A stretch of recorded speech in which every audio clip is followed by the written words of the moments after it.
Welcome, everyone. Thanks so much for starting out the new year with us, and welcome to today's program on preventing burnout and managing stress. My name is Bara Vaida. I'm the Director of Training for the National Press Club Journalism Institute. Before we get started, I want to start off with a few housekeeping items. We have a closed captioning option available during this program. We're putting instructions in the chat now. And we'll be recording this program, and a link to the video will be emailed to you. So if you miss something, don't worry, you'll have a chance to catch it a second time. So highlights from the program will also appear on our website and in our newsletter with the video. And if you aren't already receiving the Institute's daily newsletter for journalists, you can subscribe now. So 2024, it's already started off with a lot of intensity, from extreme weather to election stories, newsroom layoffs. And as an editor of a publication on the media, I'm reading and writing about all of this, and it causes me stress. But I know I am not alone. Studies are showing that up to 70% of journalists experience chronic stress symptoms. So I'm really looking forward to this conversation today with our fabulous panelists. And conversation is what I want to emphasize, because I think the tendency in terms of burnout and stress is to think that this is all on you, it's on the individual, and that it's some kind of personal failing. And it shouldn't be, because really it is a part of our work culture to be stressed. And so the responsibility for dealing with stress should also be shared by newsroom leaders and organizations. And we can all support one another. We're in this together. So that's why I really hope for those of you who are tuning in today that you'll join us by offering comments and questions in the chat. So we have a little bit of community here for the next hour. And please share those questions and comments in our chat rather than the Q&A. We'll be monitoring the chat, responding to comments throughout the webinar. And each of our speakers will talk briefly about what they've been doing to support journalists and newsrooms and themselves. And then we'll be leaving about 25 minutes, hopefully, for your questions. To get things started, please go ahead, let us know where you are tuning in from. Go ahead and put that in the chat. And I will begin with introducing this wonderful panel. And in the interest of time, I'm not going to read their full bios, but I'll introduce them in the order that they'll be speaking. So we'll start with Naseem Miller. She is Senior Editor for Health at the Journalists Resource, and she's provided journalists with mental health resources, as well as created a community on Facebook called Journalists Covering Trauma, where journalists can share strategies and support one another. And next speaking will be AX Mina. She is the program director at the Self-Investigation, a nonprofit that supports health, work cultures, and media.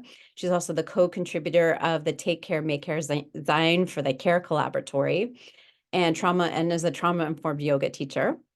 Next will be Samantha Ragland. She is Vice President Journalism Programs at the American Press Institute. And Sam has specialized in working with journalists and newsroom leaders on strategies for managing stress and building community support to prevent burnout. And Tara is next. Tara Francis Chen. She's the Managing Editor and Operations Director of The Appeal, a legal reform news nonprofit. And Tara fully buys into the need to support her staff's mental health and speak to how the Appeal as an organization and what they do to help support reporters.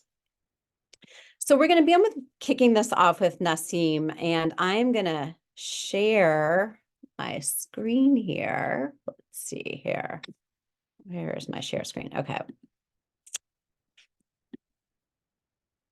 Naseem. Second. Okay. So Naseem, go ahead and kick this off with talking about definitions. All right. Hello, everyone. Thank you so much for joining this webinar, and hopefully you'll find it helpful. So a little bit about what I do. I'm a career-long health journalist. The first kind of event that brought this intersection of trauma and journalism for me to the forefront was a mass shooting here in Orlando at the Pulse nightclub. So after that, we created a Facebook group with another journalist so that journalists can come together and sort of share their feelings or what they're going through. And we, would send care packages to newsroom back in the day when there were newsrooms. And then the pandemic happened, and that was a whole different kind of chronic stress for a lot of us who covered or didn't even directly cover it, but faced all the issues that came with it. So before I start talking about the definitions here, I wanted to remind you that, of course, we know we are in a trauma-facing profession, and a lot of us get into it because we want that deadline, we want that adrenaline rush, but also that a lot of us are resilient and we bounce back. We have a tough story, we kind of power through it and go forward, and we have stress and we get over it. But sometimes these things accumulate over time, or if we don't manage our stress well, or if our newsrooms aren't supportive, then it can become to something more chronic, leading to burnout or other issues. So stress and burnout are different. One could lead to another, but we all face stress. Like, think about when you have a deadline. We get stressed out. Like, if your editor is like, where's the story? Where's the story? Where's the story? So think about all the physical and emotional things that go through. Those are all the cues that your body is sending you that you're stressed out. And you reach that deadline. Miraculously, we always end up filing that story and then move on to the next thing. So, and then after, the way you respond to that stress over time can make a difference for your well-being. So if you keep having these stressors but don't have time to unwind and calm yourself down and take a break, do something different from work, then that could accumulate over time. So that could sometimes lead to burnout. And burnout, really, clinically, if it's defined, it's a workplace related kind of stress. And it's too much stress that's not managed well. So, you might feel, if you are burnt out because of work, you might feel symptoms like exhaustion. You become cynical or apathetic, like you don't care about whatever topic you're covering, or if people, your colleagues, if you just don't care. You feel like you're not accomplishing anything. You might miss your deadlines a lot. You might be out sick. You might withdraw and feel alone. And that's one of the things that burnout has in common with trauma, is that you kind of pull yourself away from society. And that's why community is so important, that some of our panelists are going to talk about, having a sense of community. So, and, again, burnout, the World Health Organization calls it a workplace phenomenon. It's a result of unmanageable stress at work. It affects everybody differently. So not all people have the same symptoms. And also the other thing that could affect burnout is not only your work, but some of the things that are happening to your in your personal life. If you're also stressed out at work, it could really accumulate. So it's important to pay attention to all the cues that your body is sending you, all the issues you might be having. If you have trouble sleeping all of a sudden, if you're turning to alcohol more than usual to calm yourself down, which is not the best way to manage stress. It's like the whole key that I'm trying to kind of instill, at least one thing you take away from this, is to pay attention to what signals your body is sending you. Whether it's physically, whether it's emotionally, whether your heartbeat is like elevated at all times, whether you're anxious or you just feel indifferent, just pay attention to those cues and don't ignore them, because, all of our emotions and body are all connected. And when you don't pay attention, that's when you end up burning out or you become ineffective. And we want you to stay good journalist and do this important work, especially this year, and not drop out. So pay attention to those things. And with that, I'm going to turn this to our next speaker. Thank you.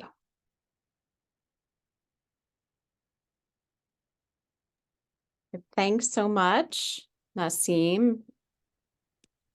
So we're going to turn this over now to AX.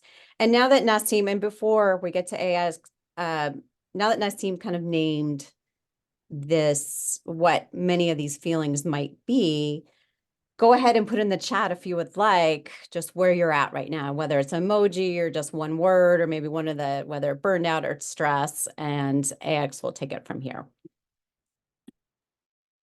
Great, thanks, Farah, and thanks everyone for being here for such an important topic. Kind of seeing what people are typing in: worried as hell, exhausted, burned out, fatigue. Smile, yeah, drained. Yeah, I was at dinner last night and with a friend who's a journalist and documentarian, and we were just enjoying our meal, and then she just paused and said, "Can we just take a moment to just acknowledge just how tough things are right now?" Uh, and it was just a reminder, I think. I think there's this tendency that, in our field and just in society to want to just, keep pushing, right? And to keep moving forward. We want to move the needle. And that's why we do the work we do. Worked in journalism support for many years now. And it's really like part of the ethos, right? It's a vocation for probably most of us, if not all of us. And yet the relentlessness, both of the work and of the topics, of the things that we have to look at and bear witness to, I think is, we just have to sit and acknowledge that this is real, right? These are real challenges, being not engaged, feeling burnt out, physically aching, right? And we often say that it's, in trainings, what we'll often say is it's okay to not be okay. But I also want to take that a step further. The work of Dr. Gabor Mate, wrote the beautiful book, The Myth of Normal, says that it's actually not being okay is actually a normal response to abnormal conditions. It's almost, this is expected. The things we look at, the types of stress that we have to bear witness to, seeing someone write about a sensitive crime story, international implications, these are difficult things. So not being okay is in many ways a normal response. So we started noticing this obviously around 2020, things really started getting difficult in the field. And I started writing about care and journalism as a core tenet, the idea that we can extend care in different ways. Was part of the Care Collaboratory that Jessica Maria Ross started with the Future of Local News. It's a monthly gathering looking at different notions of care. We talked about different forms of care, right? That Naseem pointed to and Bara pointed to. There's care of the self. We often talk about self-care, but we always have to go further than that. There's organizational care. There's a common threads about how does the organization support people, right? How do managers support their teams without absorbing that energy around trauma? There's community support. There's people around us, both peers and in our field and just friends in our circle. And then the care that we extend to audiences, the people that we both report with, report on, and what does care look like there, right? So there are many forms and facets of care beyond, I think, the usual kind of rhetoric and discussion around self-care. We always want to encourage a form, looking at care holistically. With a self-investigation, we often think also about trainings, frameworks. But that's, a training can happen for an hour, but what does it look like to do ongoing support? What does coaching look like, accompaniment look like? What I see in so many of the questions here, it's that care in an organizational context often looks like managerial practices. It looks like you may not always be using the language of mental health and support, but it's always about how the organization works and how we think about that. Prioritizing mental health well-being is really essential. And I think if just to kind of close on the remarks, I think if there's something that I find that's really key is remembering that you're not just remembering that you're not alone, but recognizing that there's this beautiful community. There are 97 of us here who care about this topic, many others who are probably going to tune in later, right? Over the past few years, this recognition around the extreme importance of mental health and well-being, that it's through supporting each other, through supporting this work, we actually do better work in the work we do. I think there's a big community now of people who really care about this, and so one of the key reasons people burn out is that sense of loneliness and isolation, and so thinking about how we build community, how we work together, how we create more spaces like this, I think is going to be vital, especially as we look forward into what will no doubt be a quite complicated and difficult year. Continued challenges in our field. So thank you so much, everyone, and I look forward to the conversation. Excellent. Thanks, Bara. Thanks, AX. Naseem, for kicking us off. Super excited to be here with you all. We'll be busy in the chat, and please do keep the questions coming. We appreciate you. And I think it is safe to say for everybody in this room, we selfishly want you to stay in journalism. Your voices and your lived experience absolutely necessary to serving communities. And yet we deeply understand, very personally even, where you're coming from, how you're feeling. And so we're happy that you're here, that you're being honest and receiving the information. Sam Ragland here, for those of you I don't know, the new Vice President of Programs here at the American Press Institute. And I love our work. I want to share a little bit of it with you because API has since kind of refocused our efforts specifically on local and community news organizations with a focus on holistic newsroom health, which means that yes, we want resilient organizations. No, we don't think that's just specific to the bottom line. We are deeply concerned that we will figure out the bottom line problem and have no journalists that want to work in this industry. And so we need healthy organizations. We need thoughtful systems created for the journalists and the editors, both on the front lines and on the back lines doing this work. And we're excited to be a part of that. We do that in a handful of ways, most notably in the amount of material that we write about mental health and well-being. You may have seen some of our reset series in the past year. I'll drop some of those links into the chat. Leadership reset series, mental health reset series, our well-being challenge, which encourages you to do one different behavior a day that can help you set healthy boundaries for your work. I think what both AX and Naseem mentioned is really, really important to remember when you are thinking about burnout and you're starting to sense and say that word. For me, the next most important question for you to ask is, what kind of support do I need right now? If this is coming from my direct report, what kind of support do they need right now? Because burnout is directly related to our relationship with the work that we do on a day-to-day basis. It can be exacerbated by traumatic exposure and coverage, yes, but it's directly related to how we are connecting with our work. And so what kind of support is possible for you right now? For me, not being able to answer that question when I was burned out was integral to the way that I look at this work. Answering this question before you get to the point of needing an answer is also really, really important. So a couple of other things I'll just share with you all that we've noticed here at the American Press Institute. We do a lot of work with news organizations and with news leaders across the country. And there are a handful of things that I am really appreciative of. The first highlight to share with you, news people are human. I know that we almost like to think that we could be Clark Kent and maybe we don't really have kryptonite, and yet we do. And here's the thing, you can feel deeply alone in the work that you're doing, in the stress that you're bearing, and the burnout that you're hiding.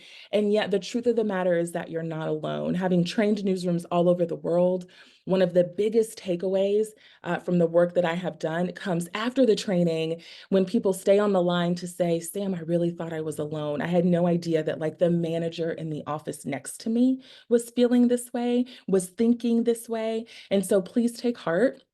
You are not alone, and do the best that you can to not silo yourself away from the journalist and from the people who can care for you out of the burnout and the stress that you may be feeling. Something else I want to share with you, a big highlight, super important: stress, trauma, burnout, they impact all of us differently. This is something that has hit me really hard and really close to home, because it can be very easy to default to your own responses. And if somebody is responding differently than you, then their response isn't as weighted or maybe isn't as real.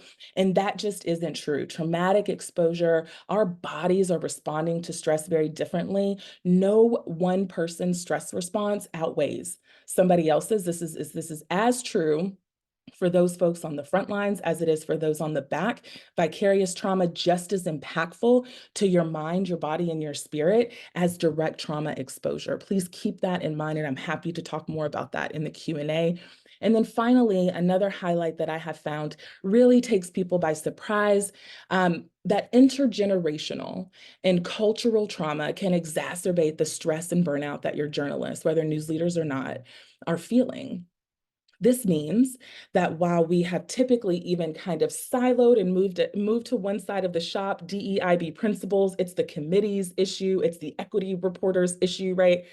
The truth of the matter is, if we want healthy systems and organizations, we need to create inclusive workplaces of belonging, because we carry trauma in our bodies from generations who have lived before us.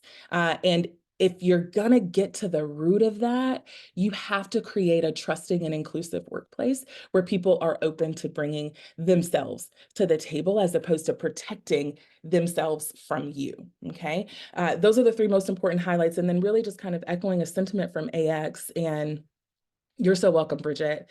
Echoing a sentiment that AX just mentioned, but with a different quote, the one that really kind of pulled me both out of my own burnout and really enabled me to kind of look workplace trauma in the face and navigate through it, is the book What Happened to You by Dr. Bruce Perry. It's, for me, one of the most important reads on trauma and the neuroscience of trauma that I have come across yet. And I want to share it with you because the neuroscientist in the book, Dr. Perry, has said, connection has the power to counterbalance adversity. It is one of the most powerful things that you can bring to your arsenal and tool belt to navigate the stress of this job.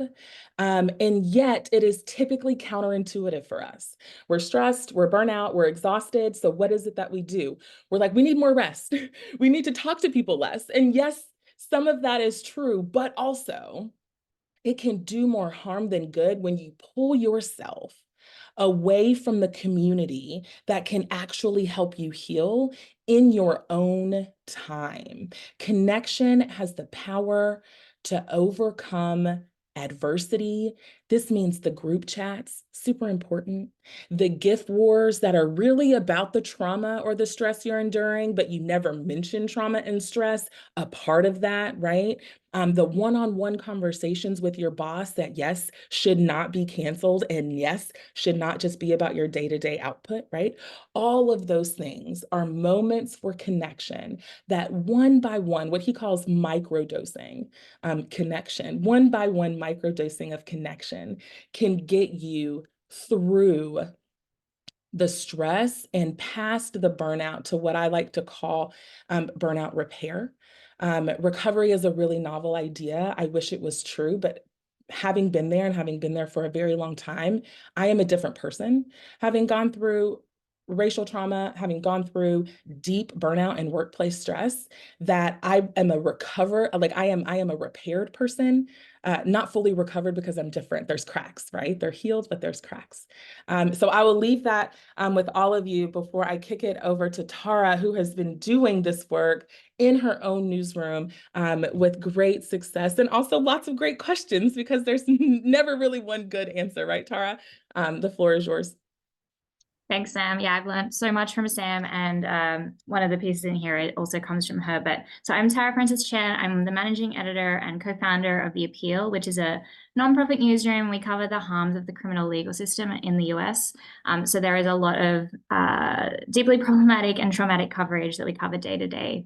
We relaunched in 2021, and we decided we wanted to build a different sort of newsroom, and we've really tried to put our value of self-care and community care into practice. So there's a few ways I wanted to just share that we do this really, really quickly. Kind of like how AX talked about, there's different types of care. It's not just about self-care. We have several ways we try and practice community care amongst our team. These are just some really practical ways that we do this. You may not be able to replicate these in your newsroom, but some of you might be able to. One of them, and I'm hoping that this will help go to answer that question about what we can do beyond just boundaries. But some of these are boundaries, but when it comes from your organization or your colleagues, it's different to you needing to just hold your own boundaries. We have meeting free time. So Mondays need to be kept to meetings need to be kept to Mondays and Tuesdays in our newsroom. Wednesdays and Thursdays are for deep work, and it allows you that creative time and kind of the opposite of what Sam was saying, to actually remove yourself from the other people, but it's that different type of connection when it's meetings that are exhausting than just connecting deeply with someone. And we also have a meeting free week at the end of each month, and I'll delete all of the meetings on the calendar. And it doesn't mean people can't have those connections or jump on a Slack call with their colleagues. It just means you can't have something planned to interrupt people's week, and allows them to really get deep work done. To enable a lot of this, we have an out of office channel. We're a fully remote newsroom, and so people will put on, not necessarily if they're grabbing lunch, but if they're going to the dentist, they're going out for a walk, if it's a unusual time of day for them to kind of be away. Our parents will often put in if they've like left for pickup, if it's at a different time than normal. And this is really important because we also put in here our PTO, like if someone's taking a day off, you just put it in the Slack channel. You do not need to like file a PTO report or request for a single day off. That lowers the bar for people, and it makes it a lot more acceptable for people to just be like, you know what, today I can't. I can't handle it. And the only thing I need to do is send one Slack message is very doable. And as a manager, that saves me like 20 minutes of my day, like going in and approving PTO and checking if I need a doctor's certificate. It helps a lot. Another Slack channel we have is a support channel where we celebrate one another. But we've also used it for when journalists just want to share that they're like reporting on a difficult story. Like, hey, I'm covering this really traumatic thing. And they don't necessarily always have a request. Sometimes they'll ask for cute animal GIFs. Sometimes they'll just share that they're working on a difficult story. And this encourages their colleagues and myself as a manager to not only encourage them and send them those GIFs, but to borrow something that I learned from Sam is the phrase of like handle with care. That we know that that person's having a difficult week. So maybe we won't like ask them to do all this extra work and, hey, I'll just interrupt their day to ask them this pesky question, which I could probably just like search on our Google Drive. And some of this also comes back to, we also use user manuals. So some of you might have these in your newsroom, but you can use them in onboarding. You can also do them at any time. And I've put a link into our template in some notes that we'll share later, but you can ask your colleagues and share how you like to get feedback. You can share things like how to pronounce your name and what your pet peeves are. You can also put in signs that you're stressed. My colleagues know if I come to a meeting, my hair is tied up, it means I have not showered and I am like stressed, and it's really annoying. And it's kind of great though that I'll come to a meeting and my colleagues will be like, do you need to go eat lunch? Like you need to go have a shower. And it's really, really great. But we can also put in what would you like your colleagues to do when you're stressed? Do you actually want them to say anything? Do you want them to just send you cute GIFs? Is it, and also what you like to do in your free time? It's much more useful if I say to someone, hey, you should sign up and go play that video game you love. Or you need to go call your niece because she is adorable and she will make you happy. And it's being a lot more personable and really relating to people on your team and getting to know them in that way, without people feeling like they need to share that in a meeting or on a Slack channel. Yes, listen to classical music. Go put those classical songs on. We also have larger ways that we have organizational care. I say this because I want you to know that it's possible, but I know it's not possible everywhere. But we have a 32-hour work week. We are not a daily news site, but we have, so it's more possible for us. But we do have flex time, and that is just we require our team to come to meetings to get their work done and communicate their availability on the Slack channels. But other than that, kind of work when you need to work. We have people that work anywhere from like 7 a.m. till midnight, and that's when they like to work, and I would die. But that's how they thrive, and that's what's healthy for them. We also take seasonal breaks. So We just got back from our 2-week winter closure. We have a 1-week closure in the summer too. And the idea about this is there's something very different when you go on holiday versus when you all go on holiday. Like how, if you took time off over the winter, over the holiday break, and your colleagues didn't, like how many of you were like, I really just want to check that Slack message, or you came back and there's like 500 Slack messages you need to catch up on. When you all stop working, there is none of that. And it's a very, very different type of rest. It's a much deeper rest. When you come back and there's nothing to catch up on and you can just begin work. A lot of newsrooms are doing that, I must say. And it might seem like, well, only small newsrooms can do that. As you probably noticed from my accent, I grew up in Australia, and a lot of big newsrooms, the biggest mastheads in Australia do actually essentially close down for 2 weeks over the summer, and they will just put on a skeleton staff. And so it's like a couple of people work, maybe you all elect a day a week, and then you get the rest of the time off. And so it really is possible. I'll just drop a link in here of how we do this at the Appeal. And a key thing for us is we just let our audience know. We're not publishing for 3 weeks. You won't get this newsletter. There won't be anything on the site. And so you're not doing the extra work of creating all this work and scheduling it for that time off. We do still have PTO. We call it flexible time off because it's a lot like unlimited, but there are rules around how you take it and when you can take it. And the requirement is you take at least 3 weeks a year. And this is modeled by our leadership. I know it's one of the biggest issues is that people don't take it. Well, I do make sure that like people enter it and I track it and I make sure that people take their time off, and then I'll meet with them and talk about like, have you scheduled your time off yet? And one of the last things we do as an organization are what we call reflection sessions. And often people feel burn out and unsupported. And I kind of saw this in the chat, when you feel like you don't want to tell your manager or you don't feel supported. There's no place to talk about these things. We use reflection sessions at our organization when we can feel that, actually one of my colleagues described it as the temperature rising. And we have a reflection session, and he was like, you can just feel the temperature drop. And it's not even that we solve the problems. Sometimes we do, like most of the times we'll like share, and then we'll get into a problem solving and solutions part of the conversation. But once or twice we haven't. We've just like opened the floor and people have shared how they're feeling. And then we say thank you and have a lovely afternoon and take the time off. And just knowing how people are feeling, I think is really, really helpful, and having a space to share is really helpful. Ours is about that sort of like stress level, but these sorts of reflection sessions can very much be adjusted for debriefs after traumatic coverage, and it is the sort of thing that people will go through in a debrief. We've been doing these for about 2.5 years. I will say, like, not everyone loves all of these things, even on a team like ours.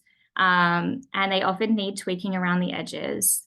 And my biggest lesson has absolutely been guilt around the fact that people will still get burnt out, and myself included. And I have to, like, my biggest lesson has been that the news cycle and industry and financial instability of journalism, and also individual choices that we and our colleagues make, can still lead to burnout. But what we are trying to do is really minimize how traditional newsrooms have traditionally contributed to burnout. We want to take away that factor. It's been incredibly worth it. Our team is really, really healthy. We've had low turnover. Only one person has left in 2.5 years, and that was to go to grad school. And I see the output. I see more ideas, more articles after we take a break or after we have a reflection session. I track people are taking time off. And I hear from our team that this is really, really worthwhile. So that's some ideas of how you can apply this. And I think I'll hand it back over to Bara so we can start actually answering some of your incredible questions in the chat. Thank you, everyone, so much for all your advice. And thank you, everyone in the audience who's been sharing some resources and their thoughts. It's been really great. I wanted to just kick this off with asking all of you to maybe quickly share some of your favorite just self-care. I will strategies I'll share. One of mine is exercise and yoga. I do some breathing meditation exercises. Sometimes I just throw cold water on my face. So I'd love to hear some of your just kind of quick round robin. If anybody wants to share that in the chat as well, what they do to help themselves, I think that'd be really helpful.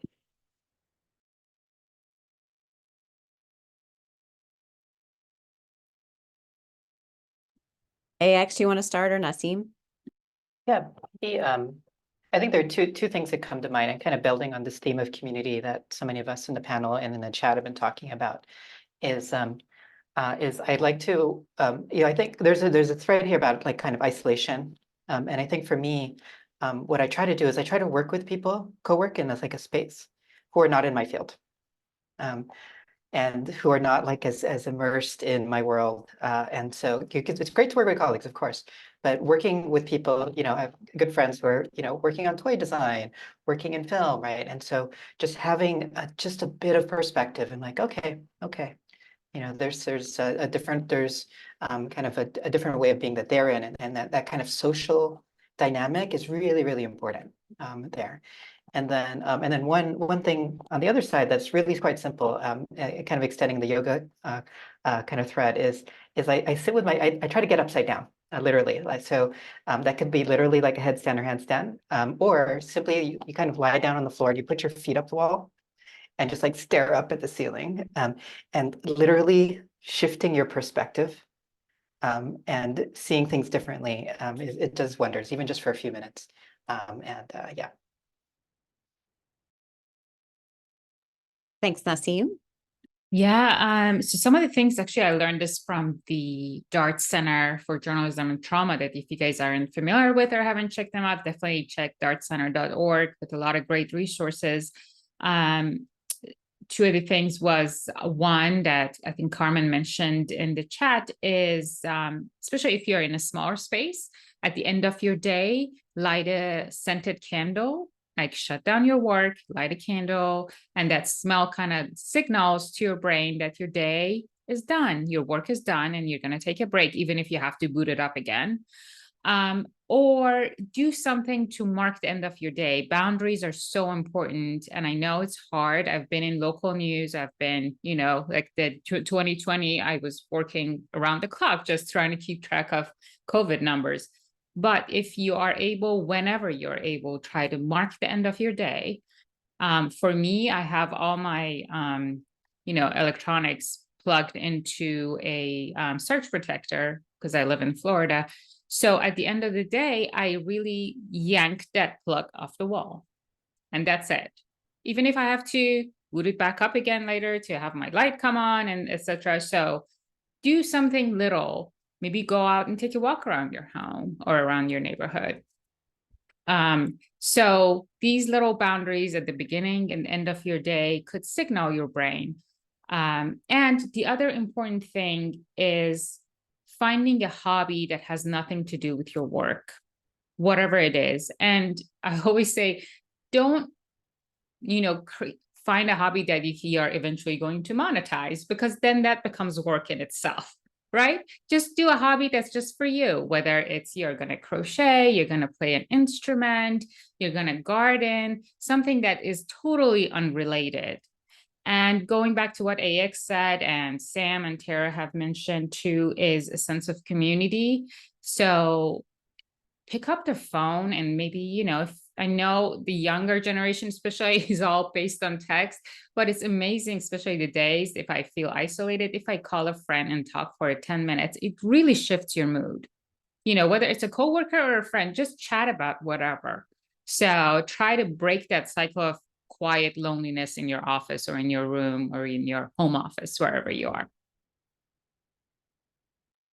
Thanks, Naseem. Sam, would you like to share one of your personal things that you like to do to support yourself? Yeah, I love this list. I will say that I have been wearing earrings and a nose ring every day since the pandemic. Like it's like a part of like me checking into work, and they're like the first things that come off. I have a toddler, right? So like the earrings are definitely the first thing that come off when I finish work. Because yeah, I've been remote, right? So what is the boundary of like work Sam versus mom Sam, wife Sam? That's one of them. It's tiny. But like, we typically think that these things have to like move mountains in order to be impactful, and that's just like not true, right? And so like just take your earrings off. Just take them off. The other thing that I will add, which actually I just learned about last year, I did a session with Anne-Marie Dooling on the science of awe and how we can incorporate awe into the workplace. And so it was fascinating to think more about the world actually through my toddler's perspective. It gives a lot of perspective to like how small I am sometimes, right? And that like the things are smaller, and like in the end, you're gonna wake up in 5 years will have passed, and this will have been like almost a figment of your imagination, some of the things that we might be dealing with, right? And so we go for walks and we stare at flowers for like 5 minutes, and 5 minutes is like a long time in toddler time, right? But you think about the flower and you think about the butterfly. You don't have to go to the Grand Canyon to experience awe. I get to experience it every day, and I try to do that intentionally, as opposed to accidentally, which is when it was typically happening. And I have found it has done wonders for my mental health. Thank you, Sam. I love that. Tara. I also work remotely, so I try and go for a walk every morning. And even if I sleep in or I'm really stressed, I will at least just go try and stand on my stoop, maybe like walk around the block. But ideal, I'll make it to the park. And I love podcasts, and basically every time I move to covering a different topic in my career, I stop listening to that type of podcast. So I don't listen to news, I don't listen to crime. I'm just down to celebrity trash and normal gossip.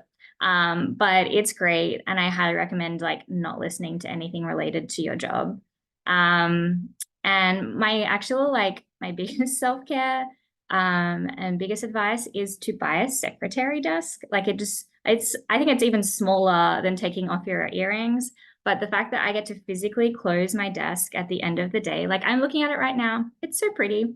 I can't see my work notebook. I can't see whatever papers I need to think about on Monday. I literally mentally, it's gone. And I don't see it or think about it until, well, let's not lie. I don't see it until Monday. And it makes a big difference. We only have one living room. I don't have an office. If you have an office, close the door.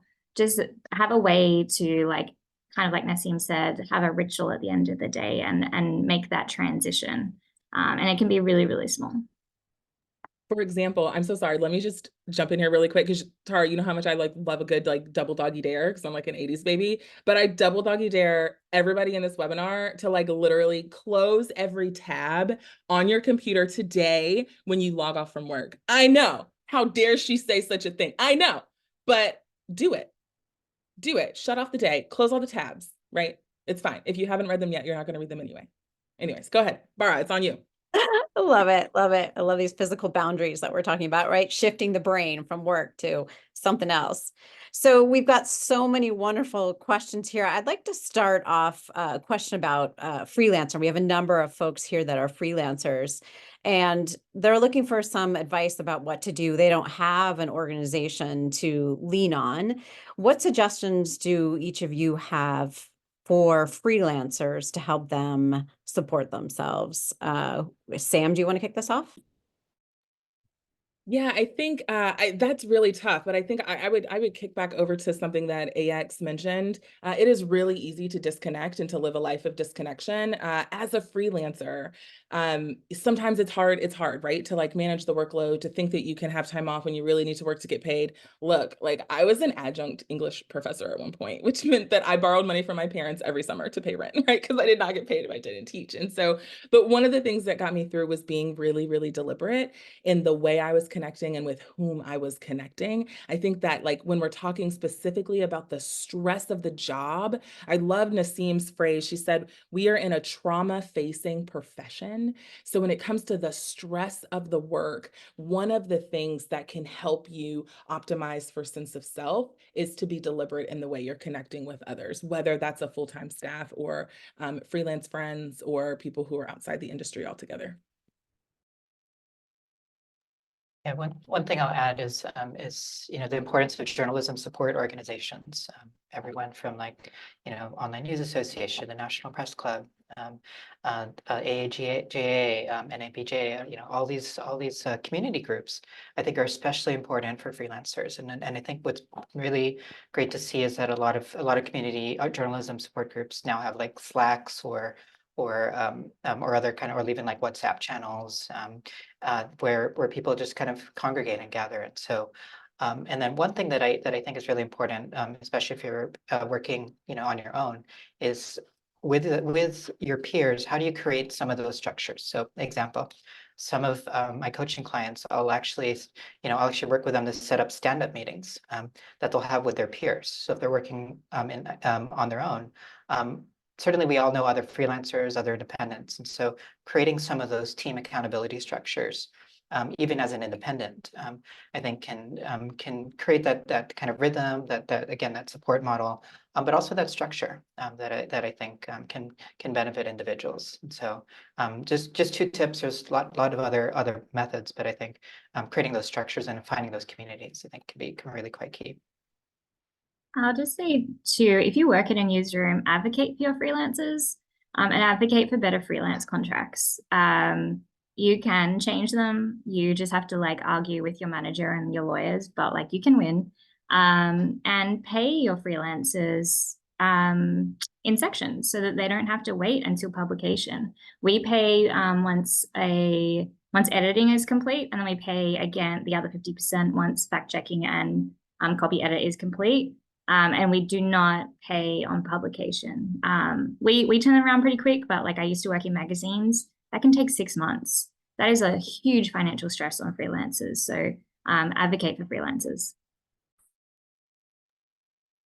Naseem, do you have any thoughts?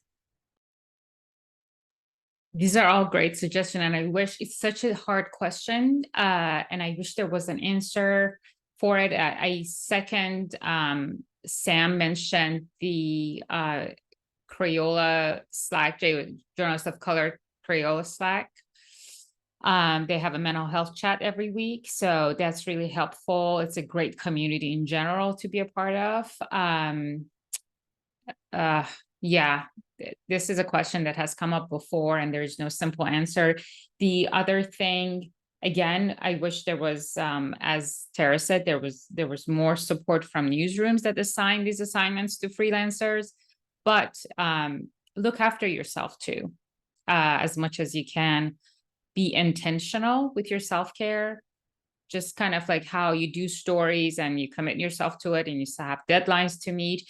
Make time for that, whatever self-care is in your day, whether it's half hour of,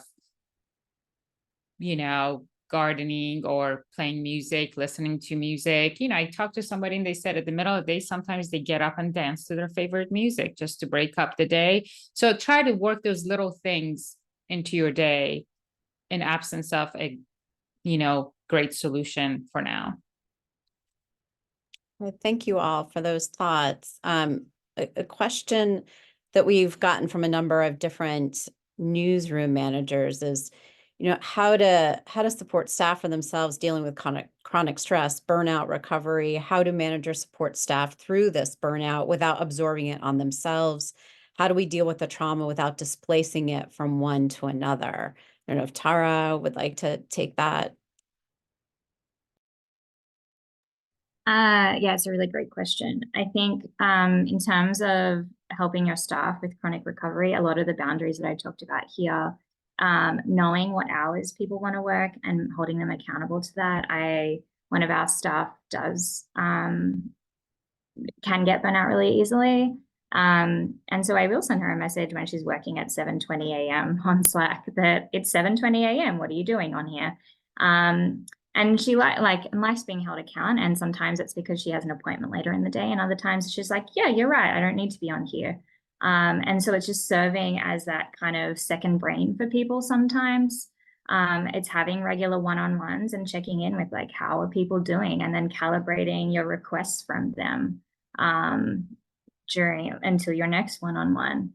In terms of how not to absorb I think the reflection sessions are helpful so that you just have a space at work to share as a colleague, and that people can see you as a colleague. Therapy, like I think Naseem or AX shared some of like free resources, therapy resources for journalists in the chat. There's quite a lot on that page. So if you don't qualify for one, have a look at several of the others. A few places, one place was rolled out free therapy for about 30 states last year. So please do take a look at that. And having work buddies, like one, you just need one. Like I don't have a lot of friends. I'm not a group chat person. I don't know. I just never get invited to group chats. But like, so you may not have this huge resource of people, but just find one person, whether it's somebody at work or somebody who works in a different field, somebody who works at another newsroom, and just have one person that you can then vent at is kind of helpful sometimes, and just having someone listen to you, as long as you're not ruminating on that with that person. It's like kind of venting and then moving on, is really, really helpful. But yeah, having therapy. And if you are in a newsroom with benefits, make sure you've checked out your employee assistance program. They often provide at least like 4 to 6 free counseling sessions per incident. And that is a free resource available to most employees. So there's kind of the basic things I would start off with. I feel like Sam would have some good ideas on this. All right, you're putting me on the spot. I think I would agree with everything that Tara said. And I think that I have echoed this once already. I will say it again because I do think it's that important. I think that one-on-one meetings with your manager are critical to the mental health that we're facing and the mental health crisis that we're facing in our newsrooms. And typically those meetings cover day-to-day things that you're already slacking and teaming about like dozens of times a day. And so we need to take a beat and we need to think about how we are intentionally using each other's time to support the whole person. And that is both me as a manager and you as a direct report. The other thing is being open to the questions that you're asking, but also remembering that as a manager, you're not a genie in a bottle. You will not have all of the solutions, nor should you. For me, when I was managing my local news team, one of the most important things I did for my mental health and the mental health of the entire team, which was at one point 11 people, was ensuring that everybody knew why they were on the team and what their value add was to the team. There would be days when I would be in meetings all day. There would be days when I was at 60%. And when that is the case, the team needs to be able to rally. They need to know that they can go to somebody else in order to get an answer.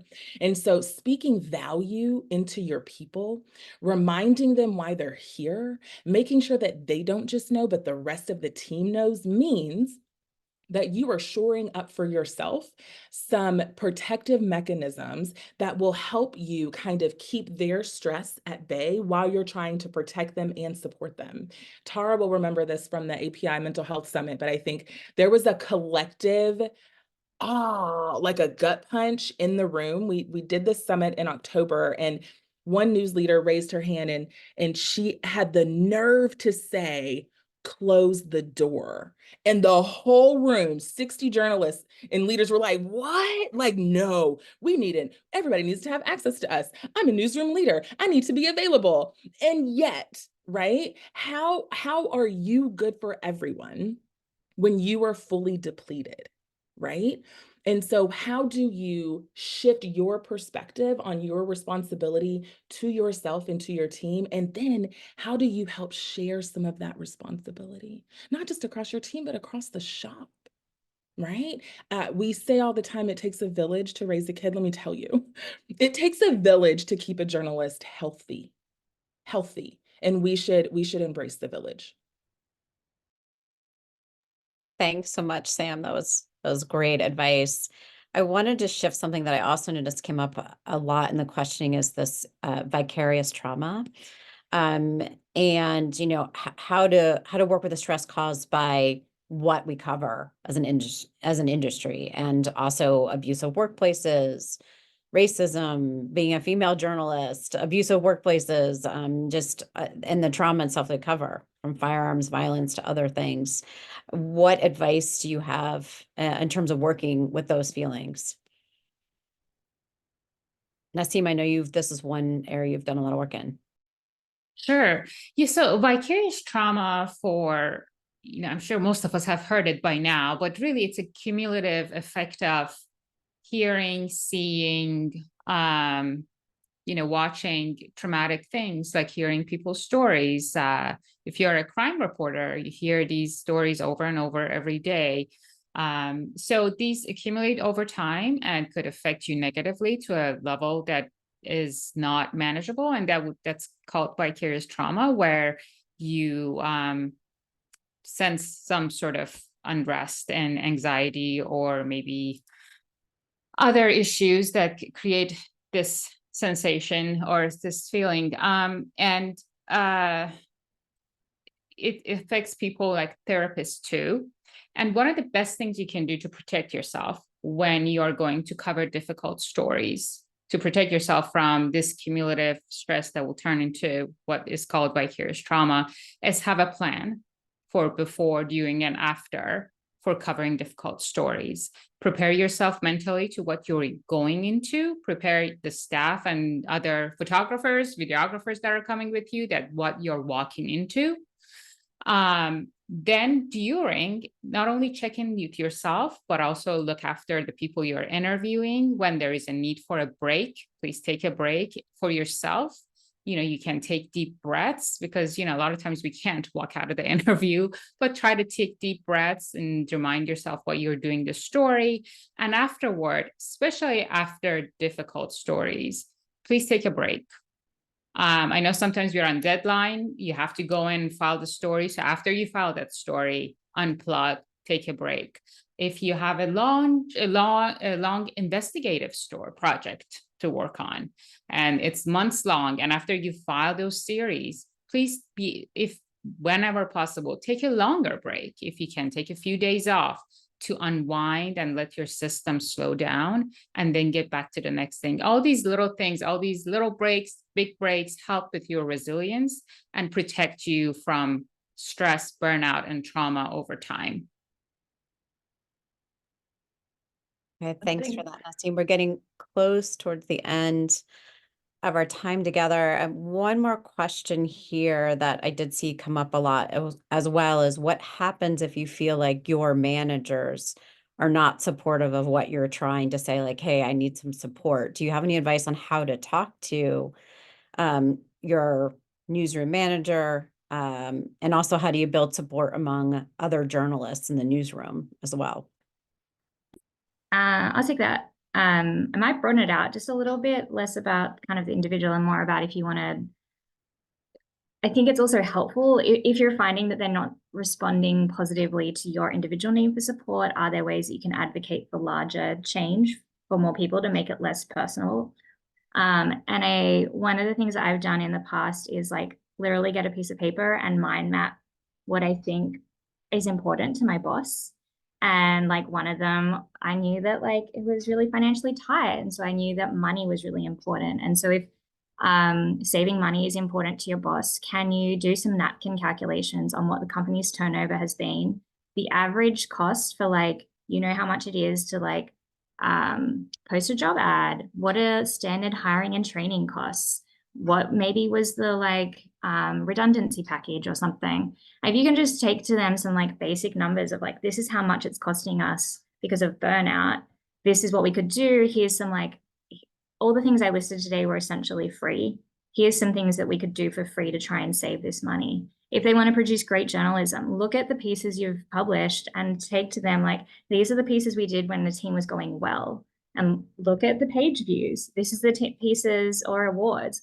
This is the pieces we did when things weren't going well. If they have a big ego or they like really just want the promotion, take to them a list of like, these are all the other newsrooms that are doing best practices. Like, we should do this. I think this could help you get a promotion. You should take this to your manager, like, and try and advocate for these. Just really help them see it in what they care about. And if they're on board, think about the next level up. What is it that their manager cares about, and how can they sell it to them? Thinking too about who you can get on side in the organization who might be open to these ideas that they will listen to. It may not be their manager, it might be their drinking buddy. think about if you're friends with that drinking buddy, like think about how you could get them on side. And like, yes, it's annoying. And I think you also have to weigh up like how much of this is that extra emotional labor versus how much you want to put in, right? And I have had a boss where I took them an entire menu of free options of how we could improve things. And one of them was literally, hi, EIC, I think you should say hello to your staff in the morning. And they said no. And so there's also the like, I know this is a hard industry, but there's also places you just shouldn't work. And if you can, try and find the places that you feel supported, and try and get that support elsewhere. If your EIC isn't saying no, that though, and you can't leave, those are the types of times and places that you might be able to introduce some of the community care aspects of what some of us have shared today, where you may not be able to change the PTO policies and you may not be able to change how much you get paid, but you might be able to have a Slack channel, or you might be able to like set work-life goals with your team where you all become like, you share what you want to go to choir at Tuesday on 6 p.m. Well, it's now your team's goal to get you to choir at Tuesday on 6 p.m. Somebody definitely wants to be home for like bedtime each night. That becomes your team's goal. There are things we can do to improve the culture of our teams that will help your work-life balance as well, even if you can't get your manager on side. Oh, thank you so much, Tara, for all that advice. And thank you so much to our panel and to all the audience members here who shared all of their resources and their thoughts. The chat will be available when we send you the recording of the video, and we'll be sending you some highlights as well from this conversation. We're really sorry we were unable to get to all the questions, but if you have more that you would like to have answered, please go ahead and send them to the Institute. We'll direct them to Sam and Naseem and Tara and AX. And I thank you all for being resources for journalists. And for those of you who are local in Washington, D.C., I'm going to be leading an in-person movement and meditation class on January 31st at the National Press Club to continue this conversation on managing stress and movement and building community among journalists. So I hope you can join us. We really want to thank you once again so much for being here, for all your valuable resources and time that you were sharing. And we wish everybody to stay well. Please check our newsletter and website for future trainings. And I hope you all have a wonderful weekend ahead. Thank you.